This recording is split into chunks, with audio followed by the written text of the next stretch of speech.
یو عربو کې خود شعر و شاعری او د ادبیت شان ډیر اوچت بے حد ډیر اوچت عربو کې او بیا د عربو شاعران دنیا به په بل اړول لن درته عربو کې دو جنا کوي داغي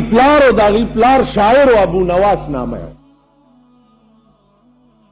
امرؤ القیس نامه او نور شاعرانو پاغه زمانہ کې ابو نواس وغیرہ عام ډیر لوی خلق خو د امرؤ القیس جو د شهرت ډیر شوی دنیا به د شعر ته غوږی خو دنیا به د کلام ته غوږی خو دا نور شاعران چې د دوی ور سره اینا او حسد پیدا شو چې دا څنګه پروندا پیدا شوی دی او نن چې ټوله دنیا د منی او مونږ اړو څوک په سړو کې نه اچي وی راځي چې مړی کو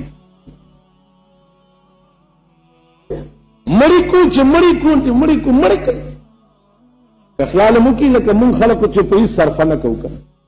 پیسو دپاره مونږ سړی مړ کوو کور دپاره مونږ سړی مړ کوو ځمکې دپاره مونږ سړی مړ کوو هیڅ په هیڅ مونږ سړي وجنو دا مرداري خو د پخوا نه داسې را روانه نه کړه طالب ما سره سبق ویلو نو د دې کافرو ذکر راغی نو ما ته وایي چې زمونږ په دې مشرانو کې چېرته کافر تیر دي معلوم ټول د هغې اولاد یو که نه او چېرته ځای په ځای سره نیکونه غر کر پر ټر نیکه دا ټول چېرته مسلمان شوی دی او ویل زه اوس پوه شو مال ولې ویل ما کې کله کله د خر رګ ټوپ ووایي د خر رګ را کې ټوپ ووایي نو ما وی چې دا چل څه دی خو نن پوه شم ویل مولوي صاحب چې زما مشرانو کې چېرته غټ کافر تیر دی نو د هغې یو رګ وی ما کې را روان نو دا د پښتنو کې چې د خر رګ ټوپ وایي که نه نو څه اثر خو یې که نه ښکاري دې امرؤ القیس ته سازش جوړ شو چې مړې کوي چې دا د خلکو روح ټول زمونږ طرف ته شي که خیال وکړئ په قرآن کې دا قسمه سازش یوسف علیه السلام ته خپل ورونو هم جوړ کړی خیال م راغی یوسف علیه السلام چونکې د پلار ډېر خوښ او بیا چا خوب ولیدو او پلار ته یې ووي نو دې ورونو یې وی چې واه اوس خو یې لا خوب لیدلی دی او پلار ته وایي چې انی رأیت 11 کوكبا والشمس والقمر رأیتهم لی ساجدین نور او سپوږمۍ او 11 ستورو ما ته سجده وکړه دا د پلار رخ زمونږ نه اړوي او ځان ته کوي نورونو یې سازش جوړ کو او دی بوتلو په کوهي کې واچو کار که زندگی وا دا قصه به بیا درته وایم اوس خو پورا اسلام را روان دی کېدای شي لوډ سپیکر هم بند شي جوماتونو کې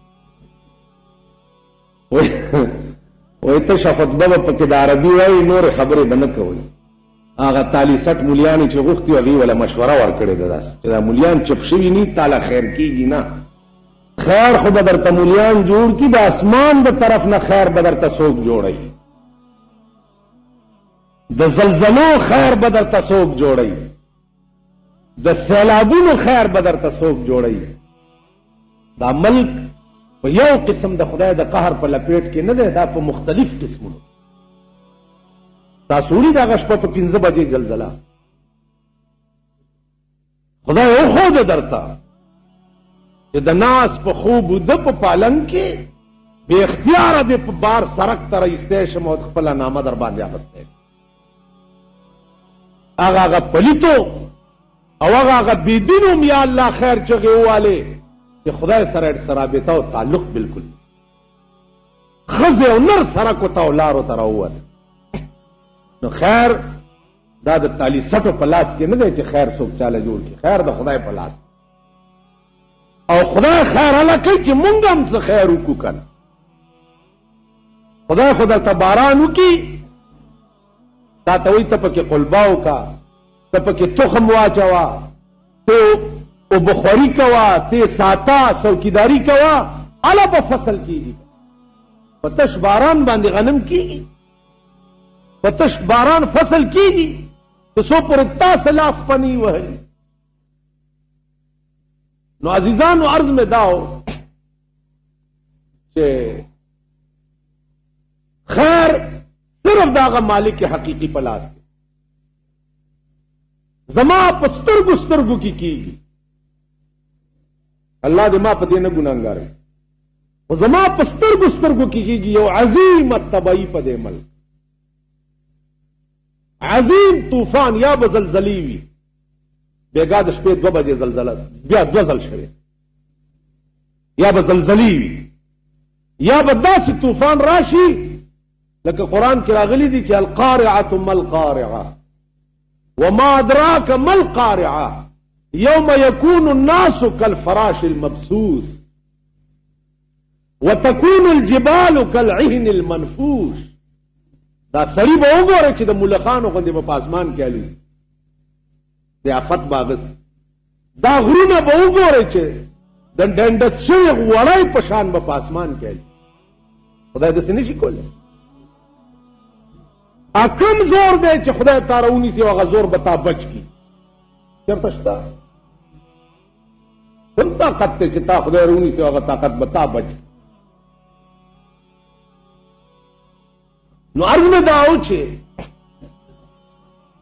دا شاعران راټول شو، دا شاعر پسې چل بوتله چې راځه دلته مشاعره ده، تللی دی ورسره چې ځنګل ته بوتلی دی رانیولی دی.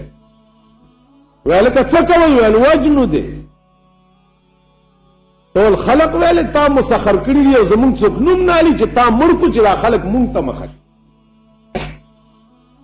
وی چې ښه وی ښه ده وجنئ خو مې وجنئ، خو زما کور کې 2 لوڼه دي او زما یو سوال جواب به هغه لوڼو ته ورسوم.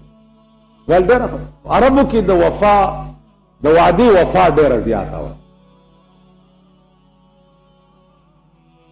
نو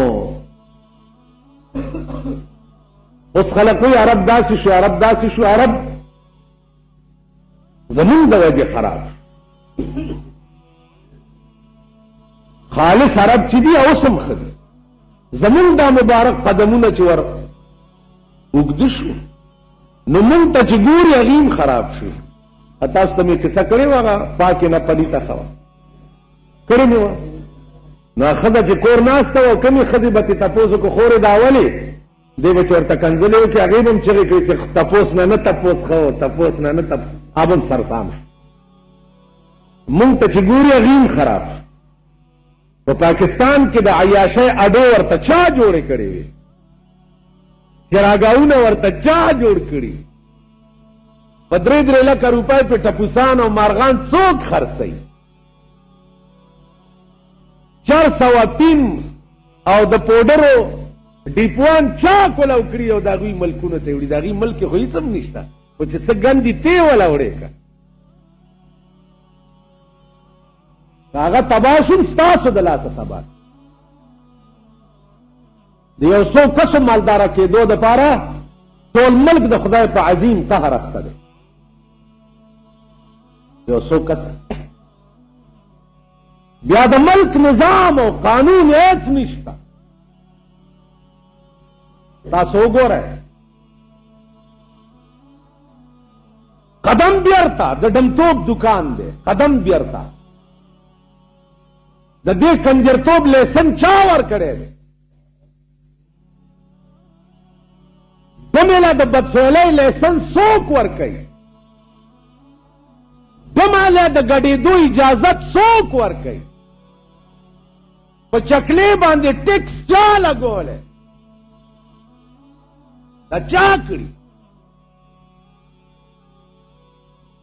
پخوا خو به خلکو د روا او ناروا تپوس د قرآن او حدیث نه کولو. اوس د روا او ناروا تپوس چې دی پولیس تانې نه دی کوي یا به ډیپټي کمشنر نه کوي. د میوزیک سنټرو لایسنس چا ورکړی؟ والکه چا چې ټټۍ جوړه کړي او ته پې بورډ ولګې چې دې کې به دننه تشې ډکې متیازې کې تشې به نه کې تاسو په ایمان ووایئ چې ډکې متیازې نه مخکې سړي نه تشې نه وځي. تاسو خو دا کار خو به هم کړی که نو په 16-15 نه پوهېږئ. په ټټۍ بورډ لګېدلی دی چې دې ټټۍ کې دننه غول به کې او متیازې به نه کې. نو چې ته غولو ته کښېنې متیازې به ستا پلار بند کړي. د وي سی آر د دکان اجازت ته ورکړی دی چې دې کې ښه شیونه خرڅوه. ښه اخلي څوک؟ د ایرمنډۍ د ډمې زامن چې دي، دا د ایرمنډۍ د کچنو زامن، دا ښه څیزونه له دې وي سی آر کتو دپاره دې کې ښه څیزونه ګوري. کار خو به هله جوړېږي چې د یو شي بنیاد ختم کړي. سی بنیاد نه ختم. ټي وي ستا په کور کې پروت دی او وجه دې والا جوړه کړه چې جزت دی ښه څیزونه ګوره. کېنه د پلشتې بچیا کنجران هم لا چېرته ښه څیزونه کتلي. ته به پې ښه ګورې او ښځه به دې پې سنډاګان ګوري، لوڼه به دې پې سنډاګان ګوري. شرمېدلی عمل کو بې غیرته قوم. ګناه د ملک د قانون ده، ګناه زمونږ ده،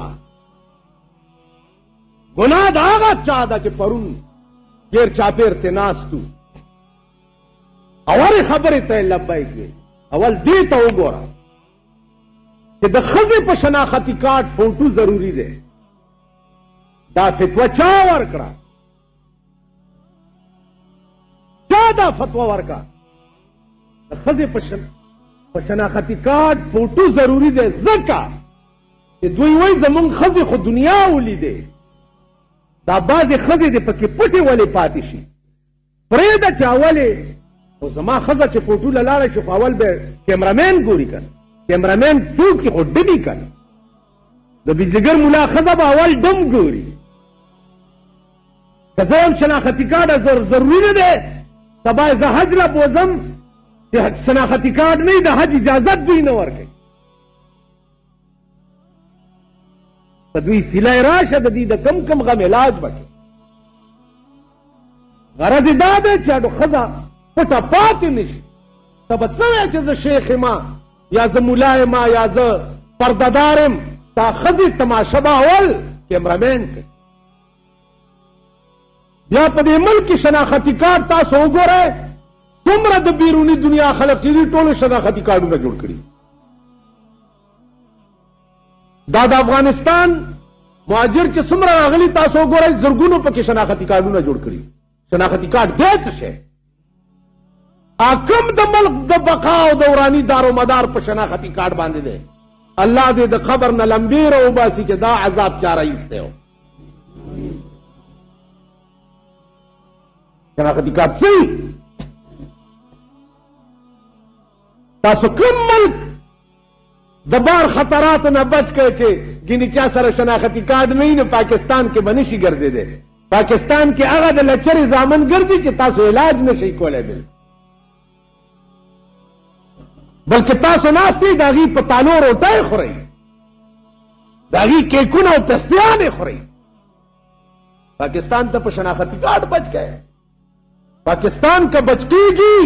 اب د محمد رسول الله په جوړ کړي قانون بچ کېږي. پاکستان که بچ کېږي اب قرآن د ملک قانون کېدو باندې بچ کېږي. پاکستان په شناختي کارډ نه بچ کېږي. ویو مونږه لوټو. یزید له چا فتوې ورکړې وې چې امام حسین مړ کا؟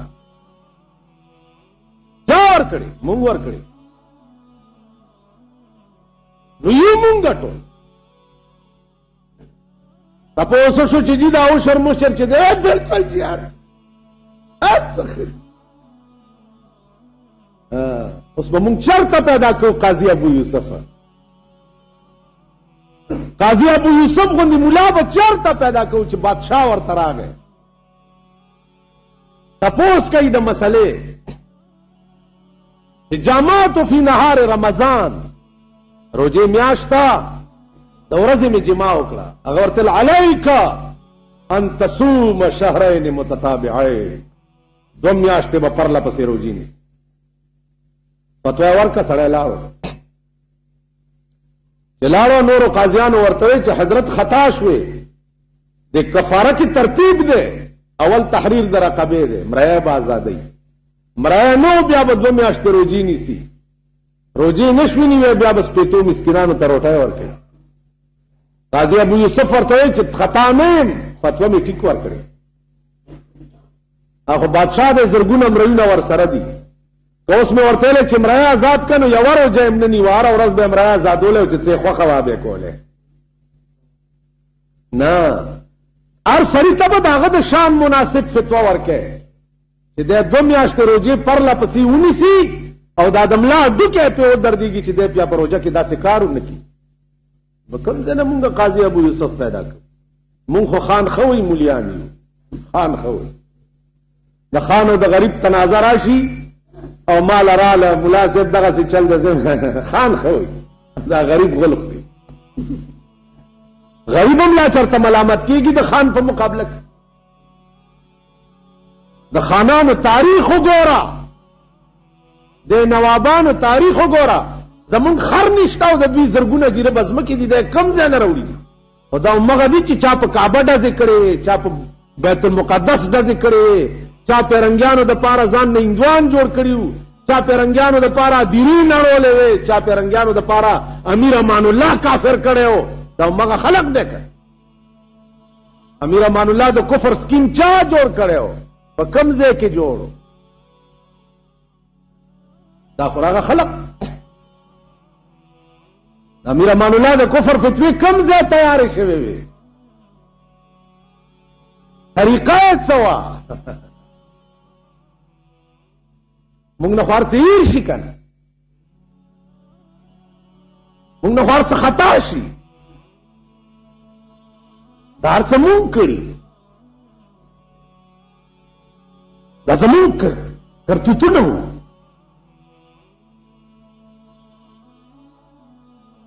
دغه خلقو امان الله په یو ښځه ډاکټره یې لېږلو دپاره کافر کړی و بیا د ښځو سالو هلته بیا چام اعلی حضرت ته غږ نه کولو ولې بیا نه کافر کول مونږ کړي هغه خلق چې چا به بې پردې ښځه ولیده مېړه ته او خاوند ته به یې کافر وې اوس مونږ ته وګوره د ښځو منځ کې ناست دي ښځو له لاسونه ورکوو رسول الله صلی الله علیه وسلم په 30 کاله عمر کې پردی ښځې ته لاس نه ورکړی مونږ دغه امبرسرو میخو سره په یو سیټ ناست دي کونسلرانی دوی دي را سره ممبرانی دوی دي را سره وزیرانی دوی دي را سره په ایکسچینج کې راته دوی په 17 ناستې دي په 18 راته دغه ناستې دي 17 ډایل کا پته نه لګي نه لګي نه لګي घंटा पस ब इंक्वायरी आवाज की चा बोतले वे कोर देवरान शाह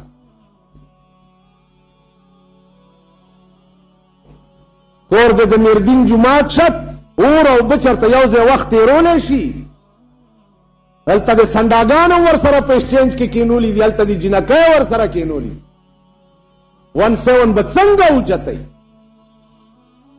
اخبارونو کې ور په سراغه جی ایم صاحب تعطیل شو جی ایم صاحب جی ایم صاحب په ټیس نه مس نشو د سکه خدای ته وګورئ ما عزیزانو د حال څه مونږ یو خو پرې چې مونږه خپل ځان کې په خپل انقلاب نه دی راوستی د اسمان د طرف نه به آفت راځي انقلاب به نه راځي تباهي به راځي مونږ به غرقېږو ټول یا به سیلاب راځي یا به زلزلې راځي یا به طوفان راځي او مونږ به د ملخانو غوندې پاس الوځو که د نوح علیه السلام د قوم غوښې په طوفان کې مارغانو خوری شوې نو زمونږ د غوښې هم په طوفان کې مارغان خوری شي که نه شي خوری که 9 سوه کاله یو قوم ته واش شوی یو نه منلو طوفان پرې راغی 1400 کاله چې چا قرآن ته سپک کتلی دي په هغې به هم طوفان راځي، په هغې به هم تباهي راځي. خفه کېږئ مه. که تاسو دا ووایئ چې مونږ جوماتونو ته ځو، دا جومات ته زمونږ کپره وخوري. دا جومات ته لا ځو څنګه چې جومات ته ځي، الله دې د هغه نه ډېر ډېر ساته چې دا ډېر ډېر جوماتونو ته ځي. پېښور نه یو سړی تللی و کابل ته یو کوچي سره نوکر و، منځونه به یې ډېر کول، منځونه به یې ډېر کول. نو څه موده پسې دا کوچي نه چیلی یې راپټې کړې، کوچی ورپسې راغی، غټ کوتک ورسره و چې غرب به شو دې دروازې له راپرېښوې، راوځه خدای د خونه ورانه په دا ډېرو لمونځونو. دا خدای تباه کړ، ته خو به په لوړه او په سمه په مونځ ولاړ وې. او ایله نتیجه دې دا وه چې راتلې چیلی دې راپټې کړې. توبې وباسه، په مونځونو هم څوک نصبر کېږي. ډېر لوی مونځګزار چې د جومات نه وځي، ته یو سور لوټ خو د سلو ورته وغورځوه چې داسې غلي غوندې دی ورته وګوري،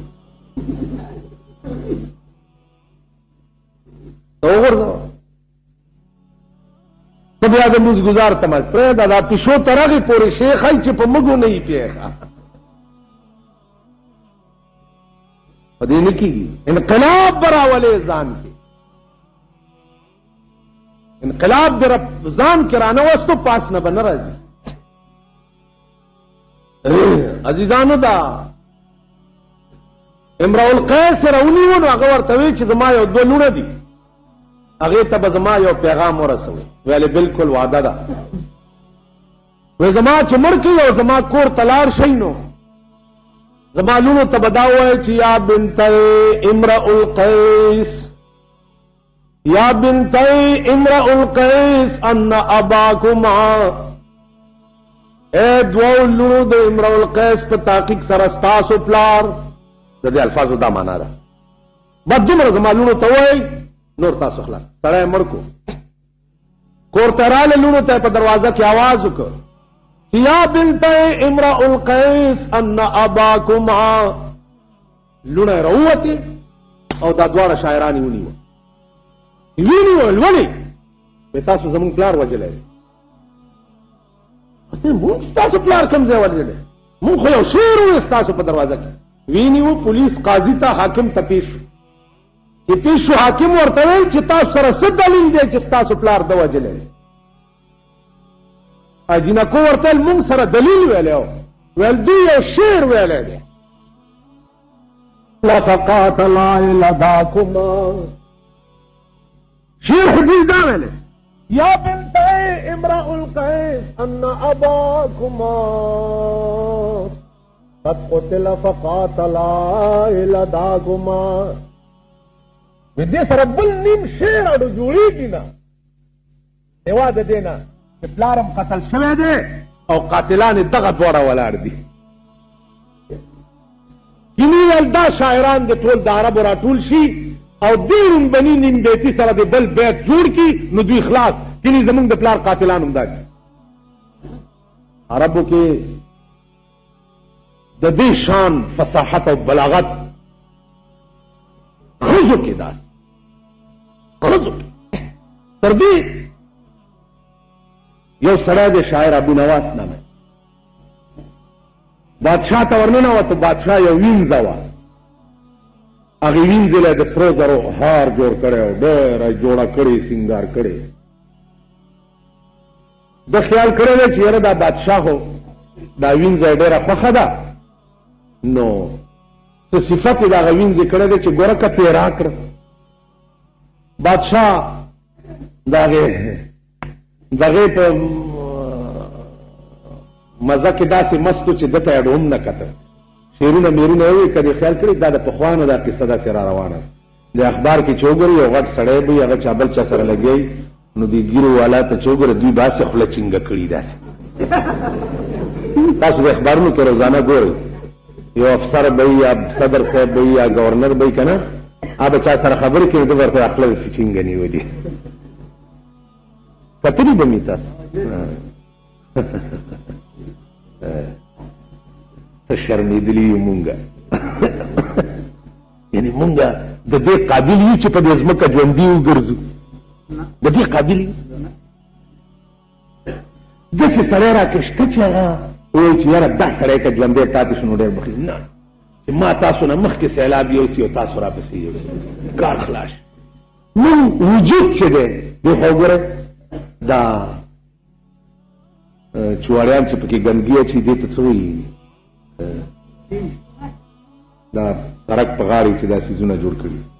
ګټر دی که څه بلا وه دې خو وګورئ په ایمان یې ووایي چې دغه د ګندګۍ تالاوګی چې دی د چا پړه پروت دی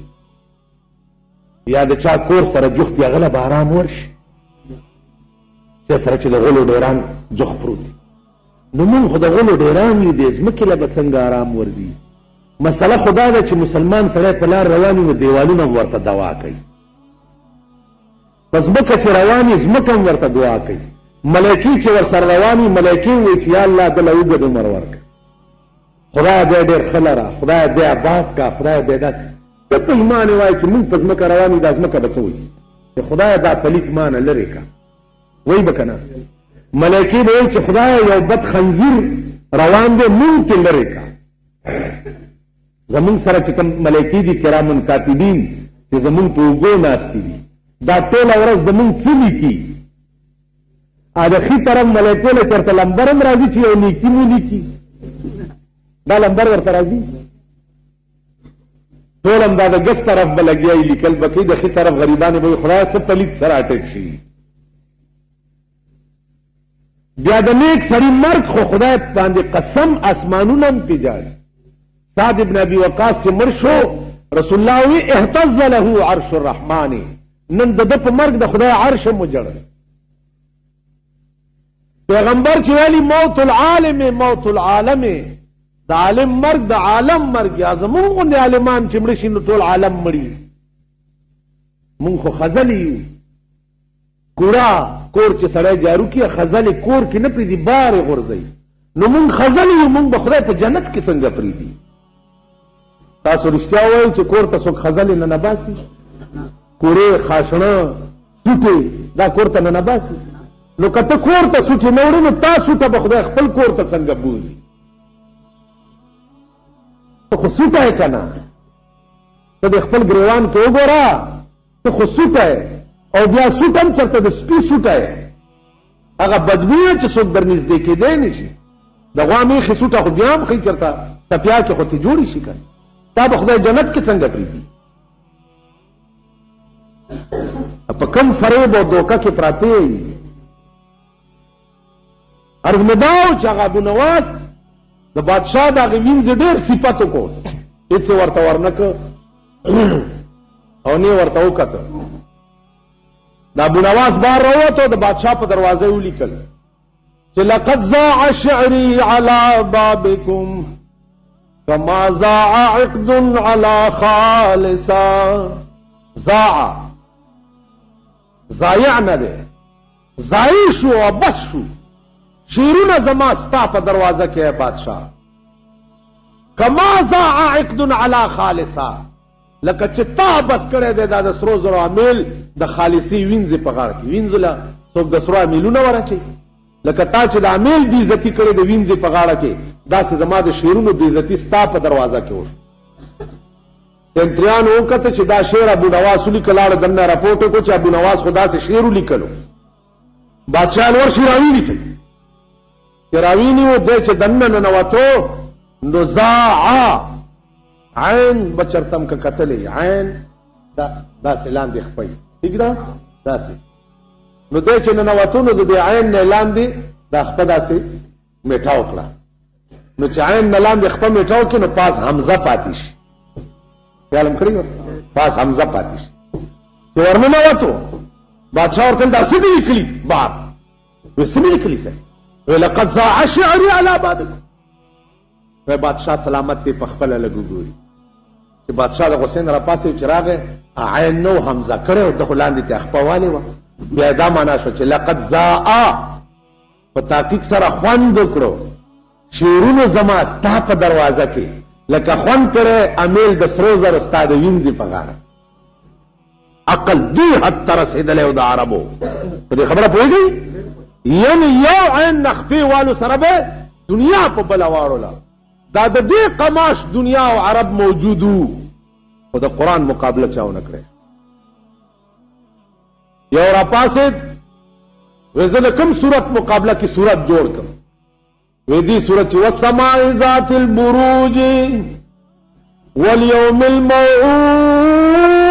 وشاهد ومشهود اجرا پاسید والنساء ذات الفروج بس خدای دې غرق کړه د دې داسې مثال لکه رحمان بابا کلام نن 300 کاله مخکې تیر پښتون دنیا به د عبدالرحمان بابا غوندې انسان پیدا نه کړي پښتنو کې شاعران ډېر دي اوس هم پکې شته شکل ته چې وګورې رحمان بابا غوندې یو بدمزاج او